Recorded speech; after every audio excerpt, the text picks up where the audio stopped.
কেন দিব? আব্বা কি আবার অন্য করে বিয়ে করে চিন্তা ভাবনা আছে নাকি?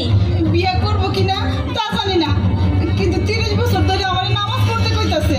আমি তো নামাজ পড়ি না, এই কারণে আমারে কইছে ডিভোর্স দিয়ে দিব। কি এটা কোনো কথা হইলো? আব্বা কি দিন দিন পাগল হয়ে যাইতেছে নাকি? কি নামাজ নিয়ে পড়ে আছে, নামাজ পড়বো না দেখে আব্বারে ডিভোর্স দিব, এটা কোনো কথা হইলো? আর আশ্চর্য বিষয়, আব্বারে কিছু না কইতে কইতে অনেক বেশি বার বেড়ে গেছে। আমি নামাজ পড়ি না, তুমি নামাজ পড়ো না, এটা সারা দিন কত শোনাবো? হ্যাঁ, নামাজ কি এত বড় গুরুত্বপূর্ণ কিছু নাকি? এলাকার কত মানুষ নামাজ পড়ে না, এটা নিয়ে কিছু না? আমাকে বাড়িতে নামাজ না পড়লে পরে সর্বনাশ হয়ে যাবো। আর আজকে তো একবার সবকিছু পার করে ফেলাইছে। আমি কইতাছিলাম কি, একা একা নিজে নিজে বকবক না কইরা তুমি আব্বার কাছে যাও, আব্বার কাছে গিয়ে ইচ্ছা মতো করে কথা শুনাই দিয়ে আসো। তুমি ঠিকই কইছো। আজকে আব্বারে, আজকে দরকার হলে আব্বারে বাড়ি থেকে বের করে দেবো। আব্বা আব্বা শুনুন যাই। আব্বা, আব্বা, আব্বা কই না? আব্বা, কি ব্যাপার? একটা উচ্চস্বরে কথা বলছি। আশ্চর্য বিষয়, তোমার হইছেটা কি? হ্যাঁ, তোমার হইছেটা কি সেটা তুমি আমারে কও। তুমি নামাজের জন্য মানুষের সাথে এত খারাপ ব্যবহার কেন করতেছো? আর তুমি আমার বাচ্চা মেয়েটার মাথাটা নষ্ট করে দিছো। সে নামাজ করো, তুমি নামাজ করো।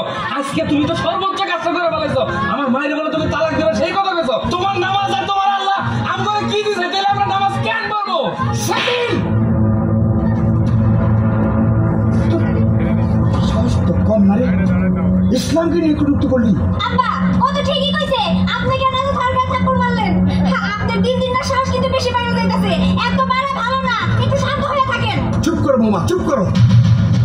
জন্মালাম তোমার খুব লেগে গেল না? কেন আল্লাহ তুমি জানো ও ইসলামকে নিয়ে কটূক্তি করেছে। আরে আল্লাহ যদি আমাদেরকে মানুষ রূপে সৃষ্টি না করতো, এত সুন্দর পৃথিবীর মুখ না দেখাতো, তাহলে কোথায় থাকতাম? কুকুর আর বিড়াল হয়ে ঘুরতে হতো রাস্তায়। হ্যাঁ, কিছু লোক আছে অট্টালিকায় থাকে, টাকার বিছানার উপর শুয়ে থাকে, কিন্তু মরার সময় দেখা যায় একটা টাকাও পায় না, একটু খাওয়া মুখে দিতে পারে না। আবার কিছু লোক আছে রাস্তায় শুয়ে থাকে, আবর্জনা ময়লা খেয়ে থাকে, কিন্তু আল্লাহ তো আমাদেরকে সব কিছু দিয়েছে, আমরা খাচ্ছি দাচ্ছি, দিব্যে আরামে থাকছি, আলহামদুলিল্লাহ। দেখো বৌমা, আল্লাহর কোরআনের একটা আয়াত সূরা রহমানে লিখেছে, অনেকগুলো কথা লিখেছে, এর মধ্যে মাঝে মাঝে উনি একটা কথা লিখেছে, ফাবিআইয়ি আলাই রাব্বিকুমা তুকাজ্জিবান।